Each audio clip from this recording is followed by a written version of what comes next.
So Revanth Reddy ఇదే right time అనుకుంటారు reshuffle చేసేందుకు. ఎందుకంటే ఆయనకు మొన్న జూబ్లీహిల్స్ విక్టరీతో 1000 ఏనుగుల బలం వచ్చింది కాబట్టి ఈ సమయంలో ఏం చేసినా నడుస్తుంది. వీక్గా ఉన్నాడు అనుకోండి, రేవంత్ రెడ్డి వీక్గా ఉన్నప్పుడు విమర్శలు చేస్తారు.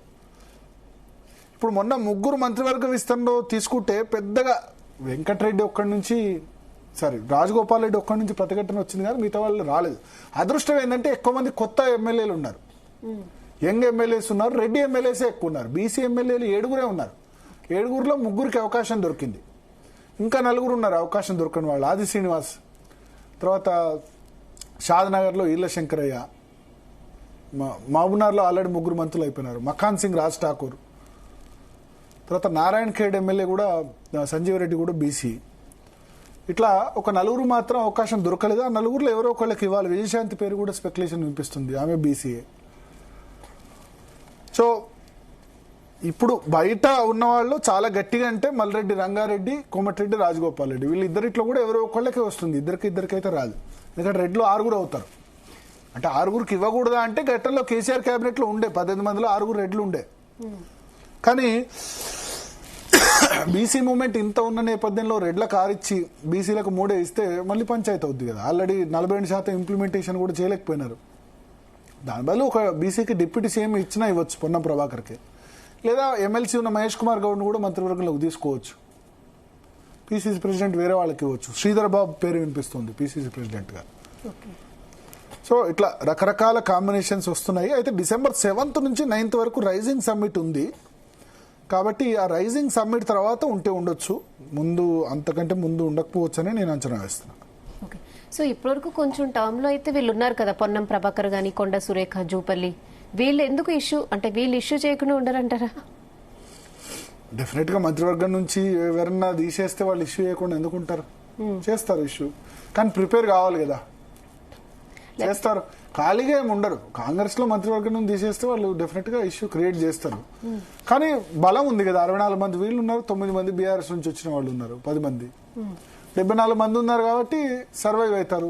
వాళ్ళు కూడా ఇంకా 3 సంవత్సరాలు గవర్నమెంట్ కదా, ఏదైనా వేరే పనులు చేసుకుందామని కూడా అనుకోవచ్చు కదా. అట్లా ఇప్పుడే మనం ఎందుకు గొడవ వేస్తామని కూడా అనుకోవచ్చు.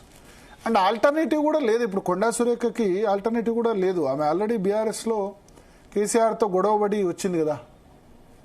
కేసీఆర్ బండబూతులు ముందు తిట్టింది మహబూబాద్ సమయంలో, పార్టీలో జాయిన్ అయిన తర్వాత నుంచి మళ్ళీ ఒకసారి పార్టీలో జాయిన్ అయి బయటకు వచ్చిన తర్వాత కూడా తిట్టింది. సో ఆల్టర్నేట్ లేనప్పుడు ఏం చేస్తారు? కాంప్రమైజ్ కావడం తప్ప. చూపల్లి కృష్ణారావు కూడా అంతే కదా, బీఆర్ఎస్ నుంచి వచ్చిన వ్యక్తే కదా. వాళ్ళను కంపల్సరీ తీసేస్తాము, అది చేస్తారని అనగానే కొంత డిఫరెన్సెస్ అయితే కనిపిస్తున్నాయి రేవంత్ రెడ్డితో. కానీ హైకమాండ్ ఫ్రీడమ్ ఇస్తుందా? ఎందుకంటే వీళ్ళిద్దరిని తీసుకుంది సరే. కొండా సురేఖ విషయంలో రేవంత్ రెడ్డి రోల్ ఉంది తీసుకోవడంలో, ప్లస్ మహిళా ఎమ్మెల్యే కూడా. బట్ జూపల్లి కృష్ణారావు విషయంలో డైరెక్ట్ హైకమాండ్ హామీ ఇచ్చింది ఎన్నికల ముందు. పొంగులేటి, జూపల్లి ఇద్దరికి మంత్రి పదవి ఇస్తామని హామీ ఇచ్చి దాని మేరకు నిలబెట్టుకుంది. రేవంత్ రెడ్డికి జూపల్లి కృష్ణారావును మంత్రిగా తీసుకుందామని అంత కంపల్షన్ ఏం లేదు. హైకమాండ్ ఆదేశం మేరకు తీసుకోవాల్సి వచ్చింది. సో చూద్దాం. అంటే ఆయనకు ఫ్రీడమ్ ఇస్తే ఖచ్చితంగా ఒకళ్ళిద్దరినైతే మార్చొచ్చు, మార్చకుండా ఏం ఉండదని అనుకుంటున్నాను. సో మీరు చెప్పినట్టు December 9 తర్వాతే ఉంటది అంటారు? 9th, ఎందుకంటే 7th నుంచి 9th రైజింగ్ సమ్మిట్, చాలా మందిని పిలుస్తున్నారు. ఇవన్నీ తర్వాత ఇంత హడావులో పెట్టుకోరని నేను అనుకుంటా. 9 తర్వాతే ఉండొచ్చు. పంచాయతీ ఎలక్షన్స్ December 17th వరకు ఉంది కదా, దాని తర్వాత పెట్టొచ్చు. అర్జెంట్ ఏం లేదు కదా. కానీ సాధ్యమైన త్వరగా చేయాలని చూస్తారు. ఎందుకంటే తను స్ట్రాంగ్ ఉన్నాడు. ఇప్పుడు రేవంత్ రెడ్డికి జూబ్లీహిల్స్ గెలుపు అన్నది 1000 ఏనుగుల బలం. సో వీక్ గా ఉన్నప్పుడు చేస్తే ఏమైతుందంటే విమర్శలు వస్తాయి.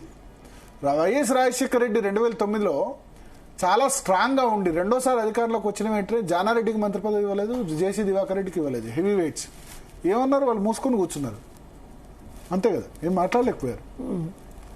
జానారెడ్డి, జేసీ దివాకర్ రెడ్డి ఇద్దరిని మంత్రివర్గంలో తప్పించాట రాజశేఖర రెడ్డి. ఏం అనలే, ఒక మాట కూడా అనలేకపోయారు. ఎందుకంటే బలం. రాజశేఖర రెడ్డి ఏదంటే జరుగుతుంది. సెకండ్ టైం 33 రాజశేఖర రెడ్డి వల్ల 33 ఎంపీ సీట్ల వల్ల అక్కడ యూపీఏ గవర్నమెంట్ మళ్ళా వచ్చింది. సోనియా గాంధీ కూడా ఎవరు ఏం కాదని పరిస్థితి కదా. సో ఇప్పుడు రేవంత్ రెడ్డి కూడా బలం కొంచెం జూబ్లీహిల్స్ తో వచ్చింది కాబట్టి అది మళ్ళీ పంచాయతీ ఎలక్షన్ లో ఎంపీటీసీ, జెడ్పీటీసీ ఎలక్షన్ జరిగితే ఎట్లుంటుందో ఏందో రిజల్ట్, అది అయ్యే లోపే చేసుకుందామని చూస్తారు ఎవరైనా. మళ్ళీ నెక్స్ట్ ఎట్లా ఉంటుందో సిచ్యువేషన్ తెలియదు. ఇప్పుడైతే మంచి మెజార్టీ. తెల్లారే వెళ్ళి రాహుల్ గాంధీని కలిశారు, నవీన్ యాదవ్ వెళ్ళి రాహుల్ గాంధీని. ఎందుకంటే బీహార్లో చాలా డిసప్పాయింటింగ్ రిజల్ట్, 60 పోటీ చేస్తే 6 వచ్చాయి. నవీన్ యాదవ్ని తీసుకెళ్లి రాహుల్ గాంధీకి పరిచయం చేశారు. మీరు బీహార్లో ఓడిపోయారు, నేను గెలిచాను చూడు 24,000 మెజార్టీతో, 12% ఓట్లు. జిహెచ్ఎంసీలో మనకు 2 కార్పొరేటర్లు కూడా లేరు, అటువంటి వీక్ పొజిషన్లో గెలిచామని చెప్పి.